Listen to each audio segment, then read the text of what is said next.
Brought to you in part by True Value Hardware, your store of first choice.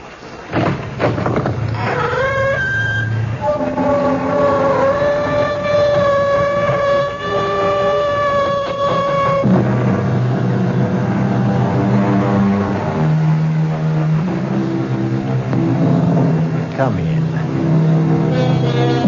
Welcome. I'm E.G. Marshall. Welcome to the world of your own terrifying imagination. There are people who suddenly find themselves tortured and taunted by a fragile wisp of a memory. It's a memory of something they may have said or something they think they did. Exactly what it was has been long forgotten. But now it must be paid for. And the price? Life itself.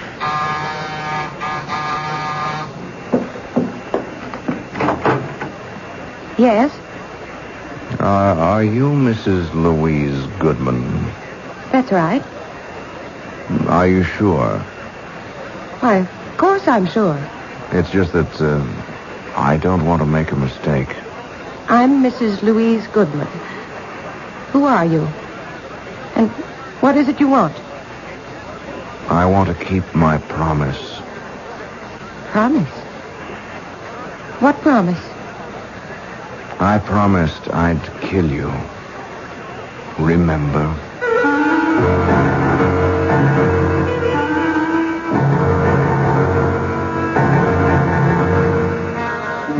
Our mystery drama, A Little Night Murder, was written especially for the Mystery Theater by Sam Dann and stars Tony Roberts.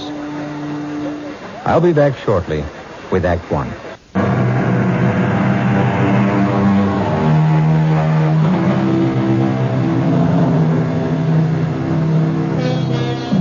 Downtown at night, the city is a deserted place. The lofty office buildings, those gleaming towers of glass and steel, stand quiet, empty and foreboding, like ancient temples. And like the ancient temples, they also have their priestesses. These are the ladies who enter at night with mops and brooms and vacuum cleaners to clear away the debris of the day's worship and purify the offices for tomorrow's rituals. We are concerned now with one of these, a sturdy, middle-aged woman named Mary Margaret Cannon. Steady, hard-working, no nonsense. But on this Friday evening, something seems amiss. Mary Margaret is pale. She's nervous. And every now and then she stops working and just listens. Someone there?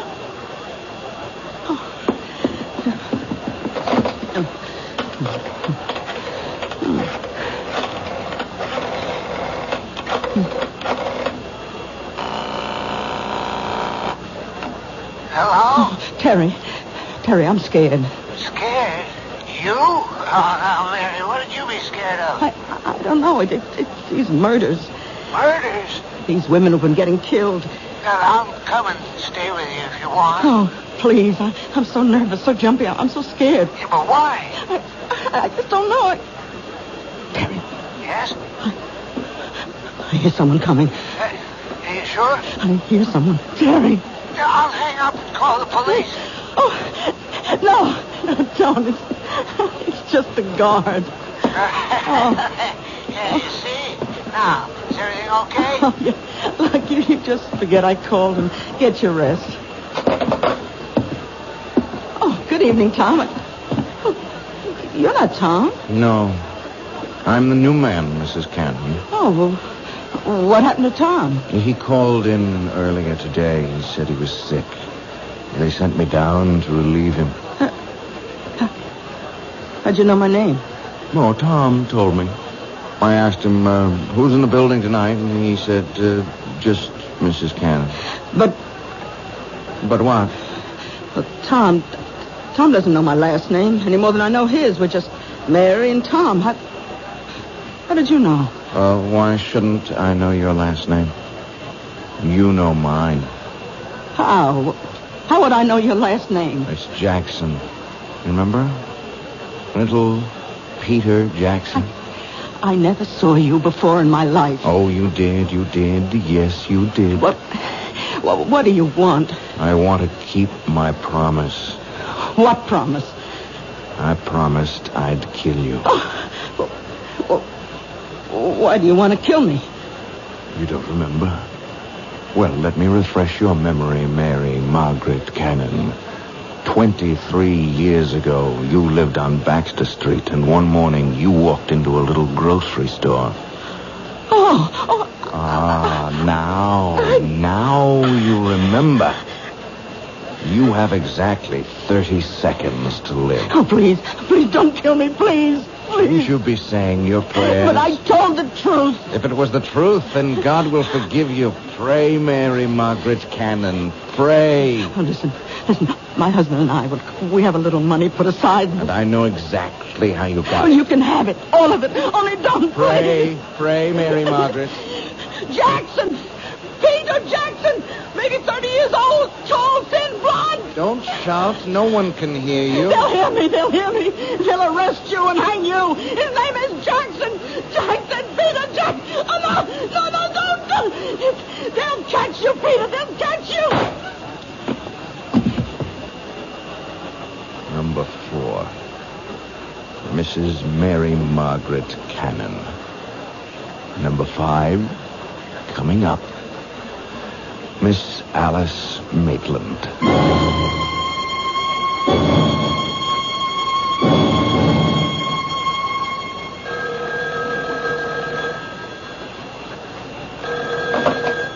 Captain Blake. Yes, Commissioner. Commissioner, I understand you. Listen, if you think somebody else can run it better, then get somebody else. I agree, sir. Yes, sir. No need for any of us to blow his stack. Absolutely, sir. Yes, I'll keep you informed. Wow, we got a pretty good one here. Is this your first mad killer assignment, Lou? Yeah, I guess so, Captain. Mad killers, mad bombers, mad stranglers, you name it. You get one every 10, 15 years. You can count on it. You get a rash of absolutely senseless killings. No motive, no rhyme, no reason. Should we talk to her husband again? What for? All he's going to tell us is what a great lady she was and how they neither of them ever had any enemies. Captain Blake, just suppose it isn't a mad killer. 4 murders in 11 days. Number 1, Mrs. Martha Denson, shot while parking her car late at night. Number 2, Mrs. Janet Drew, shot in her backyard. Number 3, Mrs. Louise Goodman, shot in her apartment. Number 4, this cleaning lady, shot while at work. Well, could there be a connection? Did they have something in common? There's no pattern. None of them knew each other as far as we can make out, or even had anything in common. Yeah, that we know of. It's the toughest situation in our business. A mad killer. Okay, he's a mad killer. Every killer is mad. But does this one have a method to his madness? Yeah. He uses a .38 caliber revolver and shoots women. The last one, Mrs. Cannon, that's the problem. What kind of problem? Well, he's a mad killer, you say, so he wanders around, and if he gets a chance, he'll kill. He sees a woman alone in a parking lot. 1230 WCOL. He sees Mrs. Drew in her backyard. He shoots her. He sees Mrs. Goodman alone in her apartment. He shoots her. Okay, how do you account for Mrs. Cannon? You're dealing with a madman, Lou. You can't account for anything he does. All right, 3 women are targets of opportunity. They happened along, or he happened along, and that was it. But he went out of his way to kill Mrs. Cannon. Look, he had to slug the night watchman. He had to take the elevator up 12 stories to find her. It means he wasn't just out to kill any woman. He wanted that woman. Why? That's good thinking, Lou. And if this were almost any other kind of case... Blake. What? Oh, no. Not another one. Okay, all right. Send her in. Did they tell you about nuts while you were getting your college degree? This one coming in sounds like a 14-carat nut to me. Captain Blake? Yes, I'm Captain Blake. This Detective Parker. How do you do? Huh? I'm Miss Maitland, Alice Maitland. I own a bookshop on 3rd Street, and... well, it's about the murders. Do you know anything about the murders, Miss Maitland? I know who's going to be killed next. You do? Who? Me. Why do you say that? I have a premonition. I see. I know what you gentlemen must be thinking. You're convinced I'm a hysterical woman or a crank. No, but Miss Maitland, do you have any enemies? I don't know of any. Well, we know there's a homicidal maniac loose. It's true he may strike at anyone. That's not why I'm here. I know he's going to strike at me. Well, what reason would anyone have for killing you? What reason was there for killing those other women? You say your shop is on 3rd Street. I'll see that the officer on the beat keeps an eye on the place. Yes. I just thought I should tell you. That's all anyone can do, I suppose. Goodbye. Goodbye, Miss Maitland. Now, Lou, you have just conversed with an authentic member of the Nut Club. I don't know about that, Captain. She's a charter member. She belongs to the I'm the Next Victim chapter. I still say she's not a nut. Maybe not. Maybe she's just some poor little dame half scared out of her wits. Oh, she was calm. She was very calm. As a matter of fact, it's as if she knows what she's talking about.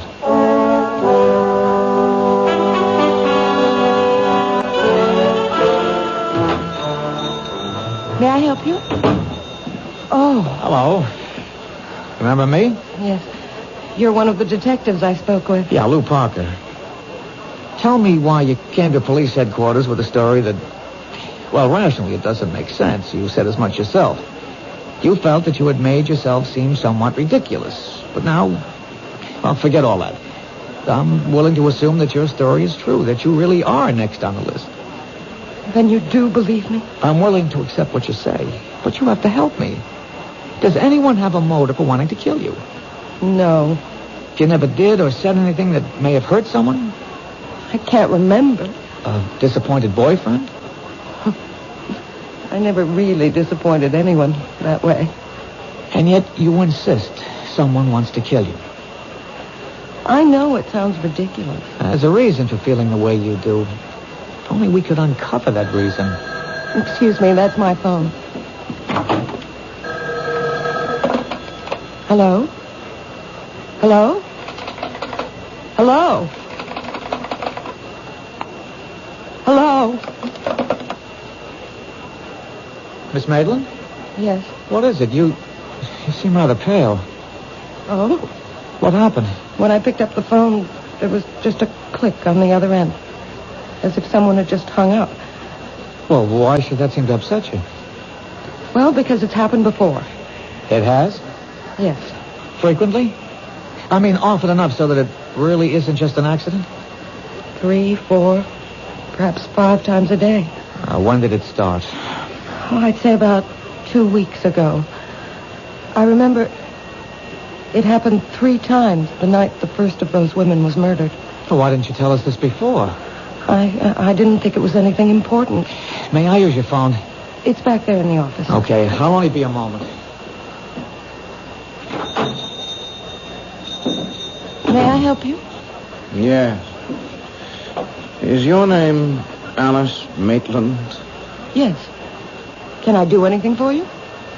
Well, you see, I came here because I have to keep a certain promise I made.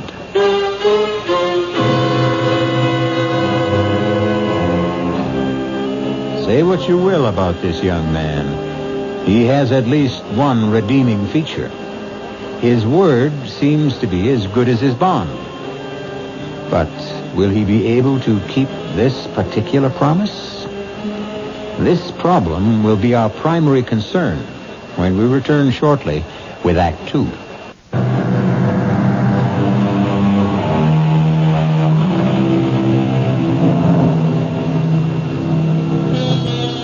At one time, a young man named Peter Jackson has made the same promise to several women.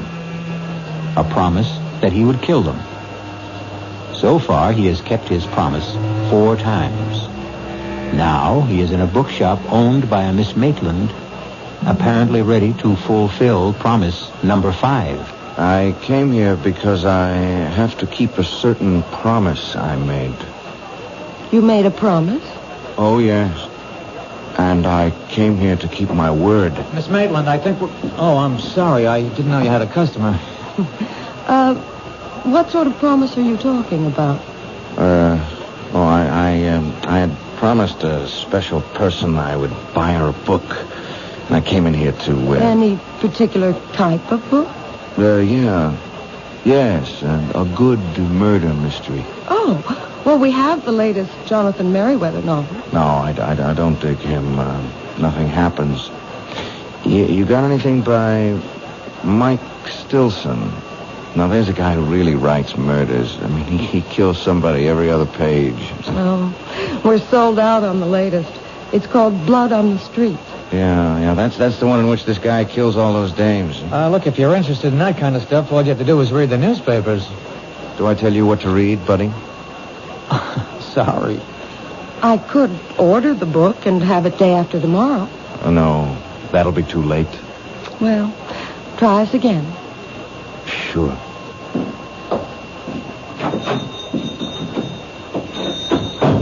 Well, there's a guy with gruesome tastes.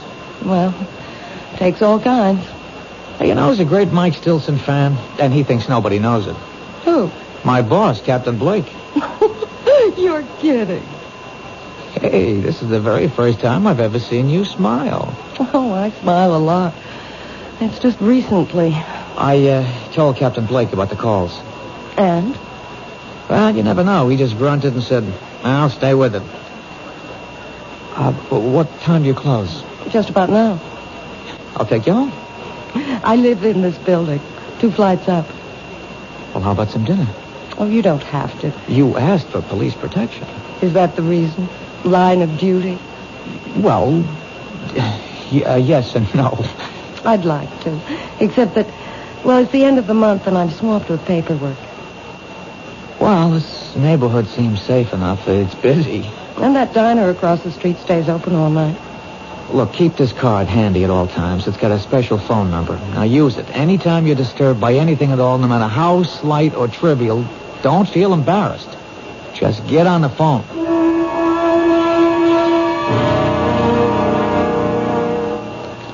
But I've already told the officers everything. Yeah, I know, Mr. Cannon, but I just have one more question. It's very important. What could be important? Mary's dead. You said that Mrs. Cannon had no enemies. I'll take that back. She had a great many enemies. But when we asked you last night, you said she had none. Sometimes when you think about a question, you see it in a whole new light. Can you name some of these enemies? She was good. She was honest. I'm sure she was, but just tell me this. During the past 10 days or so, would the phone ring and then go dead as soon as you picked it up? Yeah, now that you mention it, yeah, it happened. Often? At least 2, 3, maybe 4 times a day. I see. Is the name Alice Maitland familiar? Alice Maitland. Think. Alice Maitland. You know, there is something familiar about it. The Alice Maitland. Think of the type person with whom you could associate that name. Now, would she be a movie star, a librarian, a teacher, a woman who might own a bookstore? No, none of those. I think of a little girl. A little girl named Alice Maitland. Did she live in the neighborhood? You know, these past couple of years, my memory, it just comes and goes. Right now, it's gone. Well, if ever you remember why and how you know Alice Maitland, call the number on this card.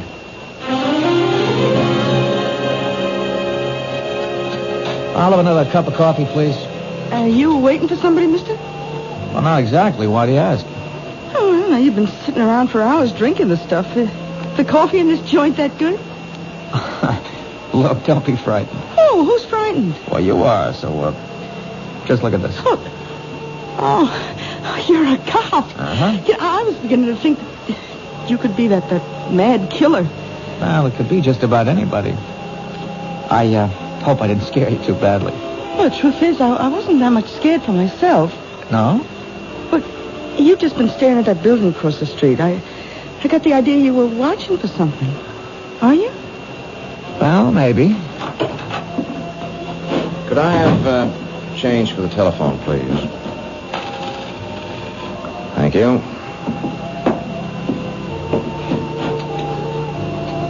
Now, where have I seen him before? What did you say? Nothing. Just talking to myself. You do that a lot, don't you? Do what? Talk to yourself. Well, that was a short call. She wasn't home. Oh, it's too bad. Did you find the book? What book? The one by Mike Stilson. Oh. No. Well, keep looking. You know the best way to stop talking to yourself? No. Get married. The light went on in her room. What's that? He went to the booth. He only had time to dial, and the light went on in Alice's apartment. Who's Alice? It could be a coincidence. Wait a minute.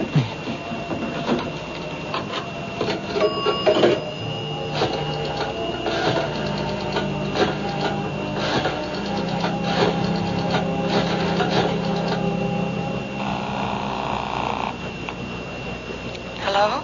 Alice, it's Lou Parker. Did I wake you? No. I'm up. Did your phone ring just a minute ago? Did it ring? Well, I don't know. What do you mean you don't know? Well, I'd fallen asleep and, well, I must have been having a bad dream. I think I heard the phone, but it could have been in the dream. Anyhow, I did wake up suddenly, and I turned on the light, but I didn't hear the phone ringing anymore. Could it have been the ringing of the phone that woke you? I don't know. Did I hear it ring, or did I dream it was ringing? Why do you ask? Well, I'm just checking. Anyhow, I'm glad you're okay. I'll see you tomorrow. Good night. Oh, that was a short phone call, too. Yeah. How is she? Who? Your girl. How do you know I called my girl? I told you I read character. Do you also read the future? Like an open book. Well, I sure hope so.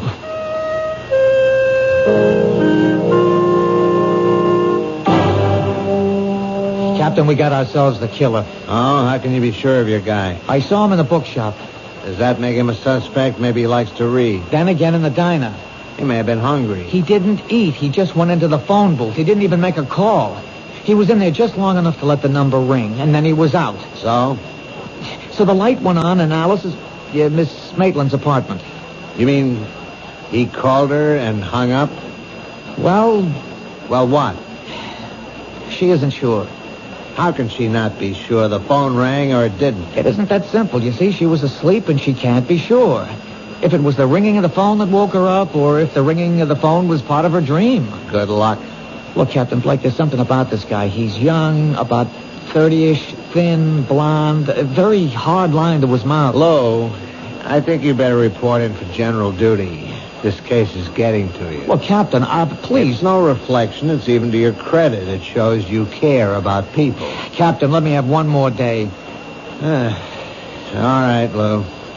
24 hours.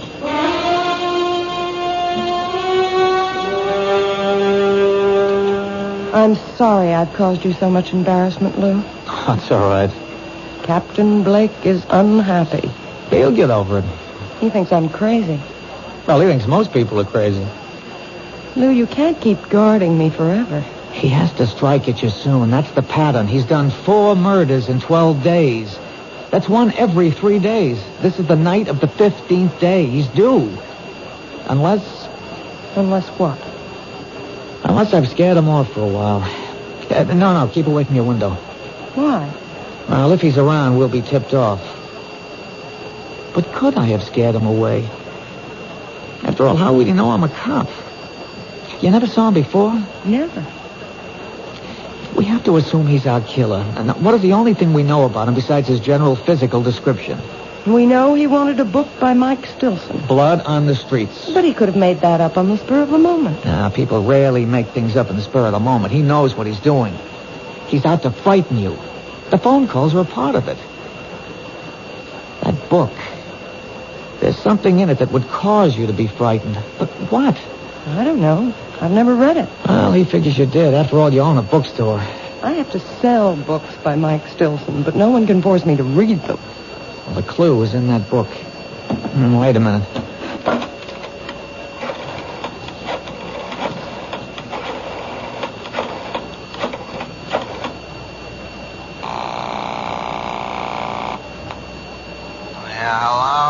Captain Blake, it's Lou Parker. Do you know it's 2 a.m? Yes, sir, but I'm calling in the line of duty.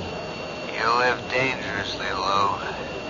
What is it? Captain, you've read all the books by Mike Stilson. What? Don't deny it, sir. It's a known fact throughout the department. You mean you woke me up at 2 a.m. just to ask? Line of duty, sir. If I read those books, it's only because I get a good laugh at how unrealistic they are. Captain, what's the story of blood on the streets? Lou, I hope your patrolman's uniform still fits. I'll be able to prove this is the line of duty. Yeah, Alice, pick up in your extension. Well, in a nutshell, a bunch of spoiled, rotten, rich kids are kind of high. They're joyriding in this sports car, and they run down and kill this harmless old gent. The harmless old gent has a son. The son comes back from Vietnam.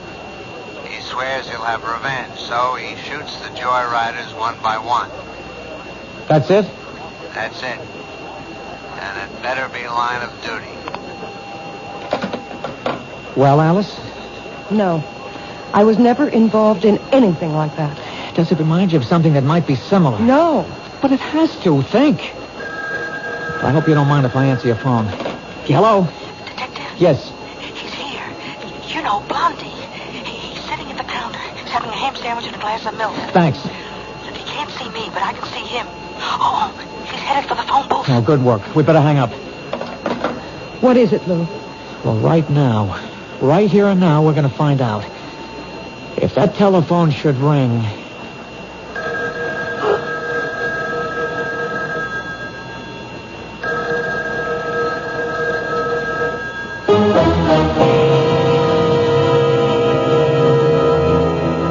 Whatever his faults, and we have already witnessed a rather grievous one, at least young Peter Jackson is something of a sportsman.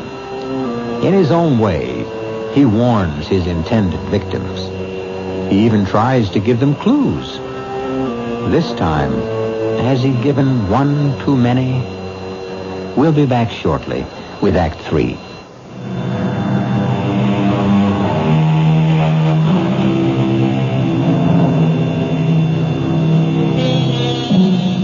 What would our civilization be without the telephone?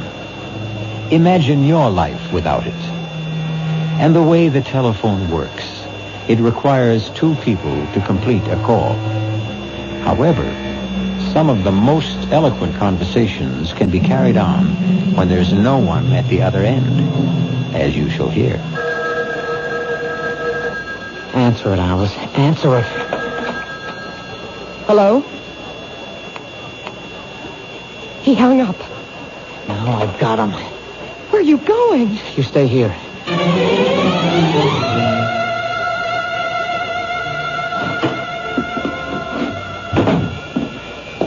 Hi, Detective. Where is he? Blondie? Well, I told you he went into the phone booth. He didn't stay in there more than a couple of seconds, and then he ran out of here. Did you see which way he went? He didn't even pay his check. Which way did he go? Look, you got nothing to worry about. You'll get him. What are you saying? He ran into a cab that's usually parked outside. All right, could you describe I don't have to describe. I know. Look, all I want is... I know the cab driver. He's a school teacher for days, and he moonlights. His name is Vic Wilson. Does he have a radio? They all have radios. How could he make a living? What's the company? Oh, what a great witness I make. Jefferson. You even got the number on a card in the phone booth. Blondie's in for it, huh?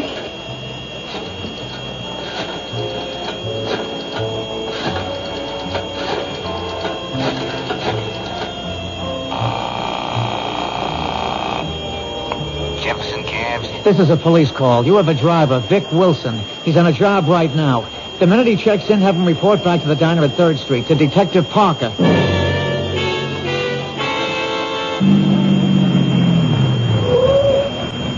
Detective Parker? Yeah. How do I know it's... My badge. Get in. Can't be too careful of that maniac running around loose. Where'd you take your last fare? 790 Crest. Oh, what is it? It's an apartment building. How big? 6 family, I'd say. Attached? No, it's all by itself. There's an empty lot on either side. They're renovating the neighborhood. It's about time. He lives there, huh? Yeah, I've been taking him there for the last couple of days. He comes out of the diner, he gets into the camp, that's where he goes. That's good enough. Is he a bad boy? Well, you wouldn't give him a star for good conduct, teacher. Throw on the searchlight, Haggerty, and hand me that bullhorn. We know who you are, and we know you're in there. We'll give you exactly 60 seconds to come out. Walk out the front door with your hands in the air. Keep behind the car, Lou. A nut like this one might want to take some people with him. You've had your minute. Come out, or we'll come in. All right, let's get in there fast. Open up, police. All right, stand to the side of the door, Lou. Cover me.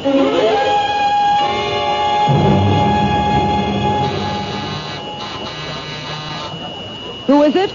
It's me, Lou.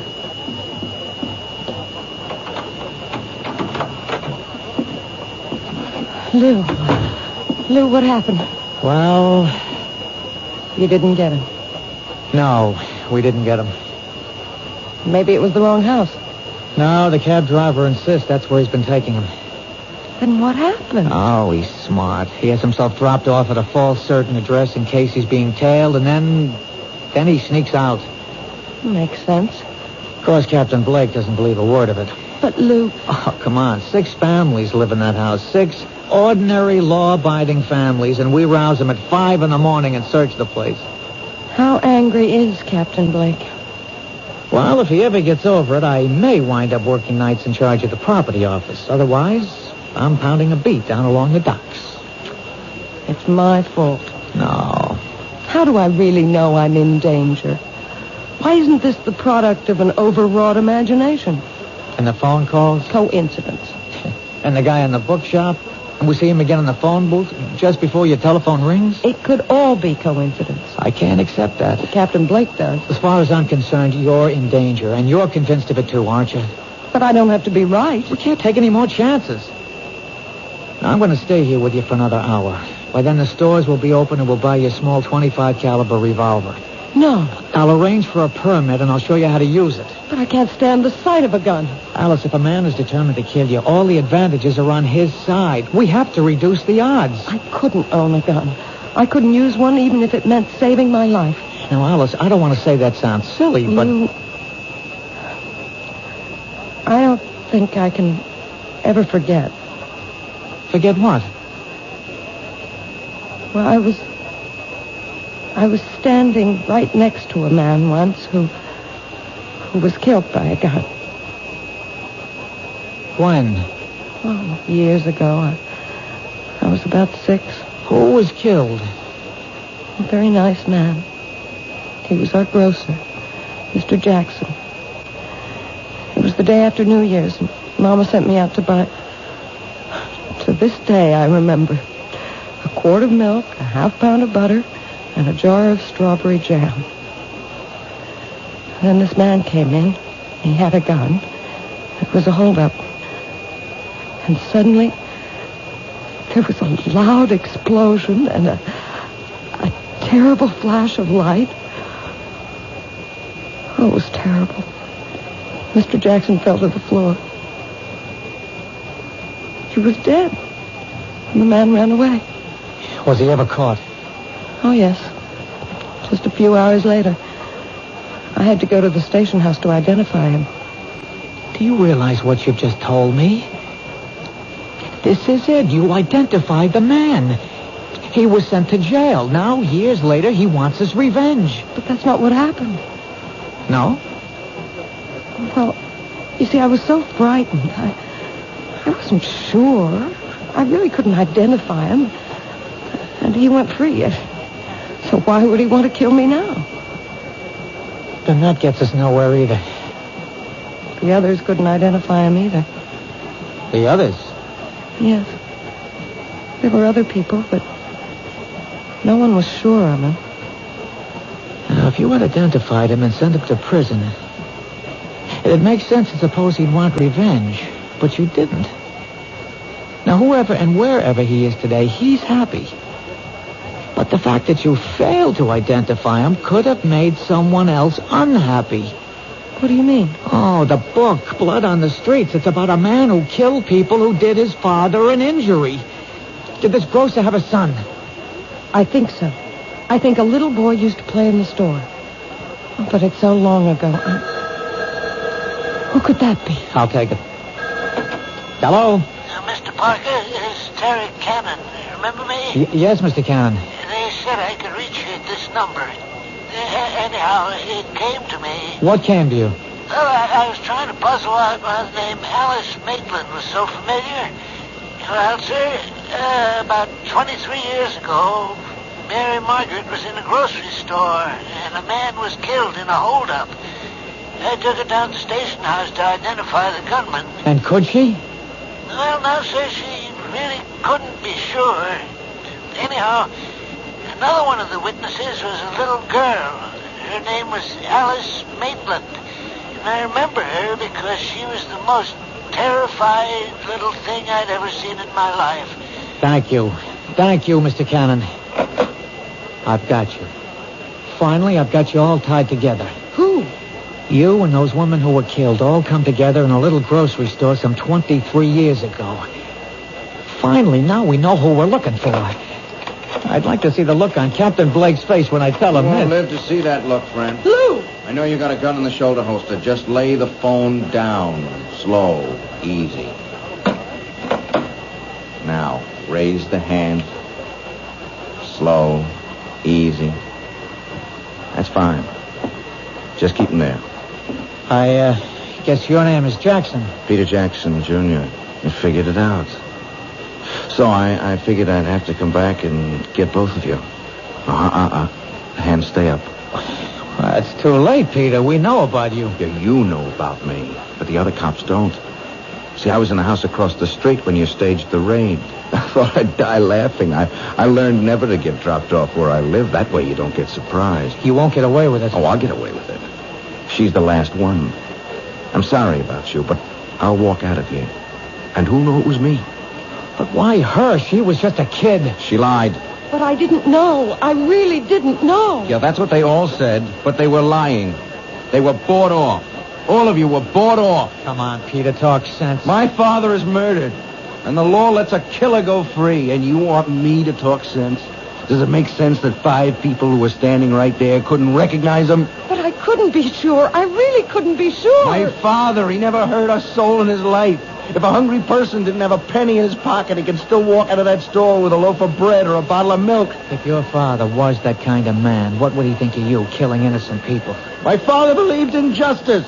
But you knew who the killer was. Why didn't you go after him? Yeah, I did, but I was cheated. I spent years on his trail, and when I finally caught up with him, he was in his grave. Well, my father wasn't going to be cheated out of everything. If I couldn't have the killer, at least I could get the people who helped him. Let me explain something. No, you don't want to explain anything. You want to stall. You want a chance to go for your gun. Well, you won't get it. See, I'll kill you first, and then her. There's such a thing in this world as justice. If the law won't give it to you, then you make your own. And that's why you're doing this? For justice? That's right. That's wrong. You're doing it because you love to kill. That's a lie. Ah, it's the truth. Look at yourself. Look at how you're enjoying this. I'm doing what has to be done. You killed those 4 women and you enjoyed it. You have 30 seconds to live. Say your prayers. How long do you think you have to live? You're going to keep killing and you'll be caught. You can't stop. I hate killing. Come on, you love to see people under the gun, how they squirm and sweat. You're eating this up. Look at your face in that mirror. Look at that grin. Like a wolf. See how flushed and excited you are. Look at yourself. Look. Break your arm. Drop it. Very good work, Lou. Very good. One more second and we would have had to gun him down. This way we can take him home alive. Captain Blake. Somehow, I'm going to get back here. Get back to you, Miss Alice Maitland. I'll keep my promise. Haggerty, Gordon, cuff him. Hustle him back to headquarters. Look, Alice, don't worry about him. You all right, Miss Maitland? Yes, I think so. Well, you shouldn't be. It was a rough experience. Why did you come back, Captain? Well, I guess we both solved it, Lou. You broke it by pure and simple brain work. I waited for a miracle. Oh, did you get it? Yeah, I got it. I got it because of this little machine. Mary Cannon was killed in an office. She managed somehow to throw the switch on a dictating machine. A secretary came into work this morning, and she heard Peter Jackson, and she didn't stop running till she got to my desk. Listen. His name is Jackson. Peter Jackson. They'll catch you, Peter. They'll catch you. Number 4, Mrs. Mary Margaret Cannon. Number 5, coming up, Miss Alice Maitland. You see, Lou? There's your whole story.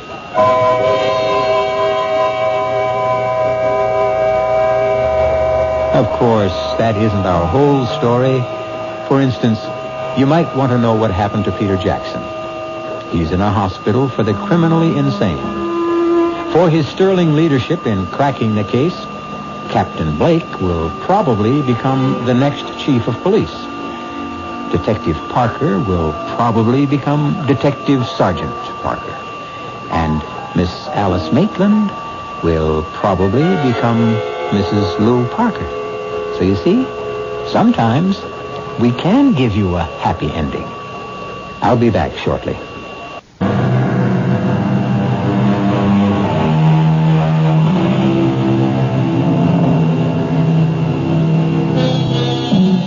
The story you have just heard was concerned with the most precious concept the human race has ever created: justice. And when you think of Peter Jackson, perhaps he proves the point made by a great poet. When a man takes justice in his own hands, he will soon shape her to his own ends.